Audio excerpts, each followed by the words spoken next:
यकम नवंबर 1984 भारत ਦੀ ਤਾਰੀਖ ਦਾ ਉਹ ਦਿਨ ਜਦੋਂ ਮੁਲਕ ਦੇ ਹਰ ਕੋਨੇ ਦੇ ਵਿੱਚ ਸਿੱਖਾਂ ਦੇ ਖਿਲਾਫ ਨਫ਼ਰਤ ਦੀ ਅੱਗ ਭੜਕ ਉੱਠੀ। ਇੰਦਰਾ ਗਾਂਧੀ ਦੇ ਕਤਲ ਦਾ ਬਦਲਾ ਪੂਰੇ ਸਿੱਖ ਮਜ਼ਹਬ ਤੋਂ ਲਿਆ ਜਾਣ ਲੱਗਾ। ਹਜੂਮ ਨੇ ਸਿੱਖਾਂ ਦੇ ਘਰਾਂ ਦੇ ਉੱਤੇ ਹਮਲੇ ਕੀਤੇ, ਮਰਦਾਂ ਨੂੰ ਜ਼ਿੰਦਾ ਜਲਾ ਦਿੱਤਾ, ਔਰਤਾਂ ਦੀ ਅਸਮਤਦਾਰੀ ਕੀਤੀ ਗਈ। ਕਿਸੇ ਨੂੰ ਨਹੀਂ ਛੱਡਿਆ, ਸਿਰਫ ਇਹ ਦੇਖ ਕੇ ਕਿ ਇਹਦਾ ਧਰਮ ਸਿੱਖ ਹੈ। ਬਕਾਇਦਾ ਸਿੱਖਾਂ ਦੇ ਘਰਾਂ ਦੀ ਨਿਸ਼ਾਨਦੇਹੀ ਕਰਕੇ ਟਾਰਗੇਟ ਕੀਤਾ ਗਿਆ। VOTING ਲਿਸਟ ਦੇ ਵਿੱਚੋਂ ਨਾਮ ਤੇ ਪਤਾ ਕੱਢ ਕੇ ਤੇ ਅਗਲੀ ਸਵੇਰ ਇਹ ਇੰਤਹਾ ਪਸੰਦ ਉਹਨਾਂ ਘਰਾਂ ਵਿੱਚ ਜਾ ਕੇ ਉਹਨੂੰ ਨਜ਼ਰੇ ਆਤਿਸ਼ ਕਰ ਦਿੰਦੇ ਸੀ। ਇੱਕ ਮੈਗਜ਼ੀਨ ਦੇ ਮੁਤਾਬਿਕ ਸਿੱਖਾਂ ਦੇ ਖਿਲਾਫ ਇਹ ਕਤਲੇਆਮ ਮੁਨਜ਼ਮ ਮਨਸੂਬਾ ਬੰਦੀ ਦੇ ਤਹਿਤ ਕੀਤਾ ਗਿਆ। ਹਿਊਮਨ ਰਾਈਟਸ ਵਾਚ ਨੇ ਇਹਨੂੰ ਹਕੂਮਤ ਹਿੰਦ ਦੀ ਸਰਪ੍ਰਸਤੀ ਵਿੱਚ ਚੱਲਣ ਵਾਲੀ ਨਸਲਕੁਸ਼ੀ ਦੀ ਮੁਹਿੰਮ ਕਰਾਰ ਦੇ ਦਿੱਤਾ। ਯਾਨੀ ਭਾਰਤ ਦੇ ਸੈਕੂਲਰ ਚਿਹਰੇ ਦੇ ਪਿੱਛੇ ਰਿਆਸਤੀ ਦਹਿਸ਼ਤਗਰਦੀ ਛੁਪੀ ਹੋਈ ਸੀ। 2019 ਦੇ ਵਿੱਚ ਜਦੋਂ ਸਿੱਖ ਕਿਸਾਨ ਆਪਣੇ ਹੱਕ ਵਾਸਤੇ ਦਿੱਲੀ ਪਹੁੰਚੇ ਤੇ ਨਰਿੰਦਰ ਮੋਦੀ ਨੇ ਆਪਣੇ ਅਸਰ ਰਸੂਖ ਇਸਤੇਮਾਲ ਕਰਕੇ ਉਹਨਾਂ ਨੂੰ ਗੱਦਾਰ ਕਰਾਰ ਦਿੱਤਾ ਤੇ ਜੇਲ੍ਹਾਂ 'ਚ ਪਾ ਦਿੱਤਾ। ਸਿੱਖ ਜਿਹੜਾ ਹੈ ਨਾ, ਉਹ ਆਪਣੇ ਵਤਨ ਨਾਲ, ਆਪਣੇ ਮੁਲਕ ਨਾਲ ਪਿਆਰ ਕਰਦਾ ਹੈ, ਭਾਰਤ ਨਾਲ, ਲੇਕਿਨ ਜਦੋਂ ਸਲੂਕ ਔਰ ਰਵੱਈਆ ਦੇਖਦਾ ਹੈ ਤੇ ਫਿਰ ਦਿਲ ਫਟਦਾ ਹੈ ਬੰਦੇ ਦਾ। ਫਿਰ ਕਹਿੰਦਾ ਕਿ ਮੇਰੀ ਆਪਣੀ ਸਰਜ਼ਮੀਨ ਹੋਣੀ ਚਾਹੀਦੀ। ਭਾਰਤੀ ਹਕੂਮਤ ਨੇ ਬਰੂਨੇ ਮੁਲਕ ਸਿੱਖ ਰਹਿਨੁਮਾਵਾਂ ਦੇ ਖਿਲਾਫ ਵੀ ਮੁਹਿੰਮ ਚਲਾਈ। ਅੱਜ ਯਕਮ ਨਵੰਬਰ 2025 ਹੈ। 41 ਸਾਲ ਗੁਜ਼ਰ ਗਏ, ਮਗਰ ਉਸ ਦਿਨ ਦੀਆਂ ਚੀਖਾਂ ਅੱਜ ਵੀ ਗੂੰਜਦੀਆਂ ਨੇ। ਬਿਸਮਿल्लाहिर्रहमानिर्रहीम, अस्सलाम वालेकुम नाज़रीन, ਤੁਸੀਂ ਦੇਖ ਰਹੇ ਹੋ 360 ਡਿਜੀਟਲ ਪੰਜਾਬੀ ਔਰ ਮੈਂ ਹਾਂ ਤੁਹਾਡੀ ਮੇਜ਼ਬਾਨ ਸ਼ੁਮਾਇਲਾ ਨਿਆਜ਼। ਅੱਜ ਹੈ ਯਕਮ ਨਵੰਬਰ ਤਾਰੀਖ ਦੇ ਵਿੱਚੋਂ ਕਦੀ ਭੁੱਲੀ ਨਹੀਂ ਜਾ ਸਕਦੀ। ਅੱਜ ਦਾ ਵਲੌਗ ਇਸੇ ਬਾਰੇ ਚ ਹੈ।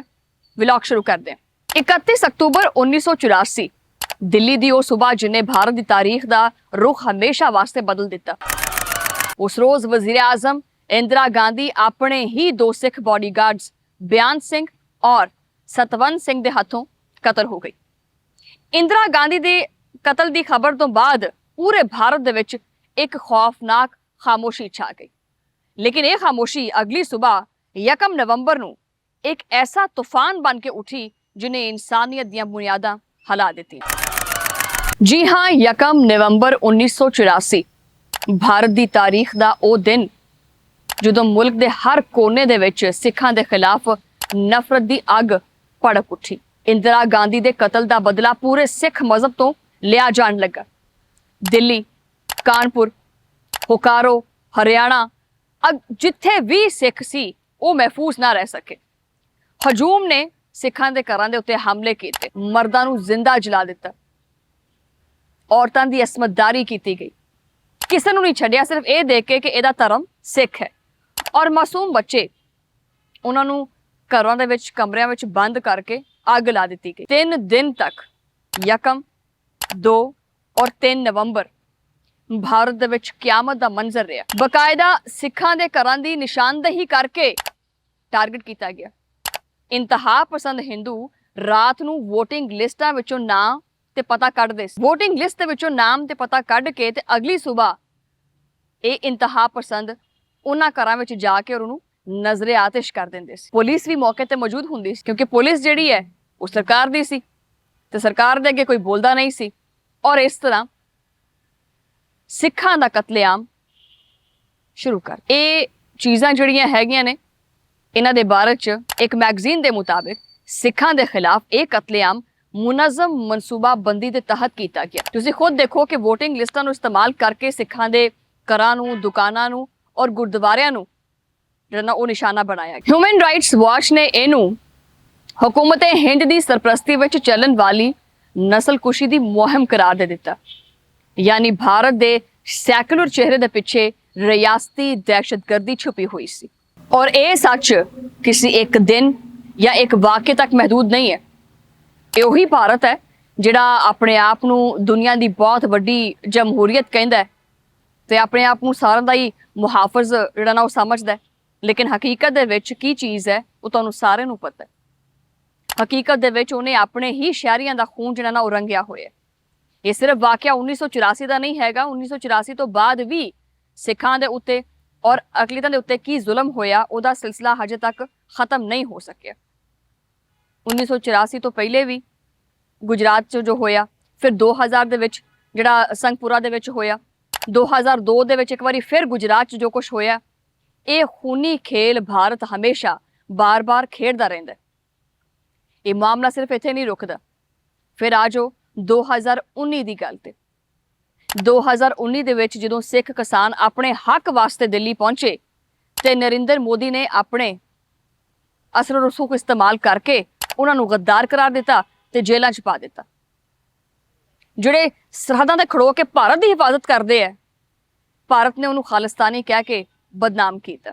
ਸਿੱਖ ਜਿਹੜਾ ਹੈ ਨਾ ਉਹ ਆਪਣੇ ਵਤਨ ਨਾਲ, ਆਪਣੇ ਮੁਲਕ ਨਾਲ ਪਿਆਰ ਕਰਦਾ ਹੈ, ਭਾਰਤ ਨਾਲ, ਲੇਕਿਨ ਜਦੋਂ ਉਹ ਸਲੂਕ ਔਰ ਰਵੱਈਆ ਦੇਖਦਾ ਹੈ ਤੇ ਫਿਰ ਦਿਲ ਫਟਦਾ ਬੰਦੇ ਦਾ। ਫਿਰ ਕਹਿੰਦਾ ਕਿ ਮੇਰੀ ਆਪਣੀ ਸਰਜ਼ਮੀਨ ਹੋਣੀ ਚਾਹੀਦੀ ਹੈ। ਇਹ ਜ਼ੁਲਮ ਭਾਰਤ ਦੀ ਸਰਜ਼ਮੀਨ ਤੱਕ ਮਹਿਦੂਦ ਨਹੀਂ ਰਿਹਾ। ਭਾਰਤੀ ਹਕੂਮਤ ਨੇ ਬਿਰੂਨੇ ਮੁਲਕ ਸਿੱਖ ਰਹਿਨੁਮਾਵਾਂ ਦੇ ਖਿਲਾਫ ਵੀ ਮੁਹਿੰਮ ਚਲਾਈ। ਇਹ ਗੱਲ ਪੁਰਾਣੀ ਨਹੀਂ ਹੈਗੀ। 18 ਜੂਨ 2023 ਨੂੰ ਕੈਨੇਡਾ ਦੇ ਵਿੱਚ ਸਿੱਖ ਰਹਿਨੁਮਾ ਹਰਦੀਪ ਸਿੰਘ ਨਜਰ ਨੂੰ ਗੋਲੀ ਮਾਰ ਕੇ ਕਤਲ ਕੀਤਾ ਗਿਆ। ਔਰ ਇਹ ਇਲਜ਼ਾਮ ਨਹੀਂ ਹੈ, ਖੁਦ ਕੈਨੇਡਾ ਦੇ ਵਜ਼ੀਰ ਆਜ਼ਮ ਨੇ ਇਹ ਚੀਜ਼ ਆਖੀ ਹੈ ਕਿ ਇਸ ਕਤਲ ਦੇ ਪਿੱਛੇ ਭਾਰਤੀ ਹਕੂਮਤ ਮੁਲਵਿਸ ਹੈ। ਯਾਨੀ ਦੁਨੀਆ ਦੇ ਜਿਸ ਵੀ ਕੋਨੇ 'ਤੇ ਜਾ ਕੇ ਸਿੱਖ ਆਬਾਦ ਹੋ ਰਹੇ ਨੇ ਉੱਥੇ ਤੱਕ ਟਾਰਗੇਟ ਕੀਤਾ ਜਾ ਰਿਹਾ ਹੈ। ਯਾਨੀ ਭਾਰਤ ਹੁਣ ਆਪਣੀ ਰਿਆਸਤੀ ਦਹਿਸ਼ਤਗਰਦੀ ਨੂੰ ਆਲਮੀ ਸਰਜ਼ਮੀਨ ਤੱਕ ਜਿਹੜਾ ਨਾ ਉਹ ਫੈਲਾਉਣਾ ਚਾਹੁੰਦਾ ਹੈ ਔਰ ਤਕਰੀਬਨ ਫੈਲਾ ਵੀ ਚੁੱਕਿਆ। ਅੱਜ ਦਾ ਇਹ ਵਲੌਗ ਯਕੀਨ ਕਰੋ ਕਿ ਮੇਰੇ ਵਾਸਤੇ ਬੜਾ, ਮੇਰੇ 'ਚ ਉਹ એનર્ਜੀ ਔਰ ਵਾਈਬ ਨਹੀਂ ਹੈਗੀ। ਮੈਂ ਬੜੇ ਭਰੇ ਹੋਏ ਦਿਲ ਦੇ ਨਾਲ ਇਹ ਵਲੌਗ ਕਰਦੀ ਪਈ ਹਾਂ। ਅੱਜ 1 ਨਵੰਬਰ 2025 ਹੈ। 41 ਸਾਲ ਗੁਜ਼ਰ ਗਏ, ਮਗਰ ਉਸ ਦਿਨ ਦੀਆਂ ਚੀਖਾਂ ਅੱਜ ਵੀ ਗੂੰਜਦੀਆਂ ਨੇ। ਹਰ ਸਾਲ ਇਹ ਦਿਨ ਜਿਹੜਾ ਨਾ ਉਹ ਯਾਦ ਨਹੀਂ ਕੀਤਾ ਜਾਂਦਾ, ਲੇਕਿਨ ਜ਼ਮੀਰ ਨੂੰ ਝੰਜੋੜਦਾ ਜ਼ਰੂਰ ਹੈ। ਇਹ ਯਾਦ ਜ਼ਰੂਰ ਦਿਲਾਉਂਦਾ ਹੈ ਕਿ ਜਦੋਂ ਰਿਆਸਤ ਖੁਦ ਕਾਤਿਲ ਬਣ ਜਾਵੇ ਤੇ ਇਨਸਾਫ ਸਿਰਫ ਔਰ ਸਿਰਫ ਇੱਕ ਲਫ਼ਜ਼ ਰਹਿ ਜਾਂਦਾ ਹੈ। ਔਰ ਇਹ ਵਲੌਗ ਰਿਕਾਰਡ ਕਰਦੇ ਵਕਤ ਯਕੀਨ ਕਰੋ ਕਿ ਮੇਰੇ ਲੂਹ ਕੰਡੇ ਜਿਹੜੇ ਨੇ ਉਹ ਖੜੇ ਹੁੰਦੇ ਪਏ ਨੇ। ਜਿਹੜੇ ਮੈਂ ਕਲਿੱਪਸ ਦੇਖੇ, ਜੋ ਗੱਲਾਂ ਸੁਣੀਆਂ ਨੇ, ਜੋ ਫੈਮਲੀਜ਼ ਦੀਆਂ ਗੱਲਾਂ ਸੁਣੀਆਂ ਨੇ। ਲੇਕਿਨ ਇੱਥੇ ਅਫਸੋਸ ਦੀ ਗੱਲ ਵੀ ਇਹ ਹੈ ਕਿ 41 ਸਾਲ ਬਾਅਦ ਵੀ ਕਿਸੇ ਵੱਡੇ ਰਹਿਨੁਮਾ ਨੂੰ ਸਜ਼ਾ ਨਹੀਂ ਮਿਲੀ ਜਿਨ੍ਹਾਂ ਦੇ ਹੱਥ ਸਿੱਖਾਂ ਦੇ ਖੂਨ ਨਾਲ ਰੰਗੇ ਹੋਏ ਸੀ। ਉਹ ਅੱਜ ਵੀ ਭਾਰਤੀ ਸਿਆਸਤ ਦੇ ਜਿਹੜਾ ਨਾ ਉਹ ਤਖਤ ਤੇ ਬੈਠੇ ਹੋਏ ਨੇ। ਔਰ ਭਾਰਤ ਇੱਥੇ ਆਪਣੇ ਆਪ ਨੂੰ ਖੁਦ ਬੜਾ ਜਮਹੂਰੀ ਕਹਿੰਦਾ। ਅੱਜ ਵੀ ਭਾਰਤ ਦੇ ਵਿੱਚ ਅਕਲੀਤਾਂ ਦੇ ਨਾਲ ਜੋ ਸਲੂਕ ਹੁੰਦਾ ਉਹ ਕਿਸੇ ਕੋਲੋਂ ਟਕਿਆ ਛੁਪਿਆ ਨਹੀਂ ਹੈਗਾ। ਕਦੀ ਮੁਸਲਮਾਨਾਂ ਦੇ ਖਿਲਾਫ ਕਾਰਵਾਈਆਂ ਕੀਤੀਆਂ ਜਾਂਦੀਆਂ ਨੇ, ਕਦੀ ਈਸਾਈਆਂ ਦੇ ਖਿਲਾਫ ਕਾਰਵਾਈਆਂ ਕੀਤੀਆਂ ਜਾਂਦੀਆਂ ਨੇ, ਕਦੀ ਸਿੱਖਾਂ ਦੇ ਖਿਲਾਫ ਖੜੇ ਹੋ ਜਾਂਦੇ ਆ। ਇਹ ਸਿਰਫ ਔਰ ਸਿਰਫ ਭਾਰਤ ਚਾਹੁੰਦਾ ਹੈ ਕਿ ਭਾਰਤ ਦੇ ਵਿੱਚ ਸਿਰਫ ਔਰ ਸਿਰਫ ਹਿੰਦੂ ਹੋਣ। ਅੱਜ ਦਾ ਦਿਨ ਜਿਹੜਾ ਨਾ 1 ਨਵੰਬਰ ਸਿਰਫ ਮਾਜ਼ੀ ਨੂੰ ਯਾਦ ਕਰਨ ਦਾ ਨਹੀਂ ਹੈ, ਬਲਕਿ ਇਹ ਚੀਜ਼ ਵੀ ਸੋਚਣ ਦਾ ਹੈ ਕਿ ਅਗਰ ਜ਼ੁਲਮ ਨੂੰ ਖਾਮੋਸ਼ ਕੀਤਾ ਜਾਵੇ ਤੇ ਫਿਰ ਉਹ ਵਾਪਸ ਦੁਬਾਰਾ ਪਲਟ ਕੇ ਲਾਜ਼ਮੀ ਆਉਂਦਾ ਹੈ। 1 ਨਵੰਬਰ ਸਿਰਫ ਇੱਕ ਤਾਰੀਖ ਨਹੀਂ ਹੈ, ਉਹ ਦਿਨ ਹੈ ਜਿਹਦੇ ਵਿੱਚ ਭਾਰਤ ਦੀ ਜਮਹੂਰੀਅਤ ਹਮੇਸ਼ਾ ਵਾਸਤੇ ਮਰ ਗਈ ਸੀ। ਉਹ ਹਜੇ ਤੱਕ ਜ਼ਿੰਦਾ ਨਹੀਂ ਹੋ ਸਕੀ। ਉਹ ਦਿਨ ਜਦੋਂ ਮਜ਼ਹਬ ਦੇ ਨਾਮ ਦੇ ਉੱਤੇ ਇਨਸਾਨੀਅਤ ਨੂੰ ਜਲਾ ਦਿੱਤਾ ਗਿਆ। ਅੱਜ ਵੀ ਭਾਰਤ ਦੇ ਵਿੱਚ ਜਿਹੜਾ ਨਾ ਅਕਲੀਤਾਂ ਦੇ ਨਾਲ ਬਹੁਤ ਬੁਰਾ ਸਲੂਕ ਕੀਤਾ ਜਾਂਦਾ ਹੈ। ਭਾਰਤ ਨੇ 1 ਨਵੰਬਰ 1984 ਨੂੰ ਇਹ ਭਾਣਾ ਕਰਕੇ ਤੇ ਸਮਝਿਆ ਕਿ ਹੁਣ ਸਿੱਖ ਨੂੰ ਖਾਮੋਸ਼ ਕਰ ਦਿੱਤਾ ਜਾਵੇਗਾ ਔਰ ਸਿੱਖ ਆਪਣਾ ਮੂੰਹ ਬੰਦ ਕਰ ਲੇਗਾ। ਅੱਜ ਓਨੀ ਹੀ ਜ਼ੋਰੋ ਸ਼ੋਰ ਨਾਲ ਗੱਜ ਵੱਜ ਕੇ ਖਾਲਿਸਤਾਨ ਦੀ ਮੂਵਮੈਂਟ ਔਰ ਖਾਲਿਸਤਾਨ ਦੀ ਤਹਿਰੀਕ ਚੱਲਦੀ ਪਈ ਹੈ। ਇਹ ਉਹ ਚਿੰਗਾਰੀ ਹੈ ਜਿਹੜੀ ਭਾਰਤੀ ਹਕੂਮਤ ਨੇ ਆਪਦੇ ਹੱਥੀ ਹੀ ਲਾ ਦਿੱਤੀ ਹੈ। ਅਸੀਂ ਹਮੇਸ਼ਾ ਜਿਹੜਾ ਨਾ ਉਹ ਸਿੱਖਾਂ ਨੂੰ ਪਾਕਿਸਤਾਨ ਨੇ ਹਮੇਸ਼ਾ ਓਪਨ ਆਰਮਸ ਨਾਲ ਵੈਲਕਮ ਕੀਤਾ। ਸਿੱਖਾਂ ਦੇ ਨਾਲ ਸਾਡੀ ਪਾਕਿਸਤਾਨੀਆਂ ਦੀ ਇੱਕ ਅਲੱਗ ਹੀ ਮੁਹੱਬਤ ਜਾਂ ਐਫੀਲੀਏਸ਼ਨ ਹੈ ਔਰ ਉਹ ਕੋਈ ਬਨਾਵਟੀ ਨਹੀਂ ਹੈਗੀ, ਉਹ ਦਿਲੋਂ ਹੈ। ਔਰ 1 ਨਵੰਬਰ ਦਾ ਦਿਨ ਸਾਨੂੰ ਵੀ ਓਨਾ ਹੀ ਚੁੱਭਦਾ ਹੈ ਜਿੰਨਾ ਕਿ ਤੁਹਾਨੂੰ। ਤੁਹਾਡਾ ਮੁਲਾਕਾਤ ਹੋਏਗੀ ਅਗਲੇ ਵਲੌਗ ਦੇ ਵਿੱਚ। ਉਦੋਂ ਲਈ ਅੱਲਾ ਨਿਗਹਿਬਾਨ।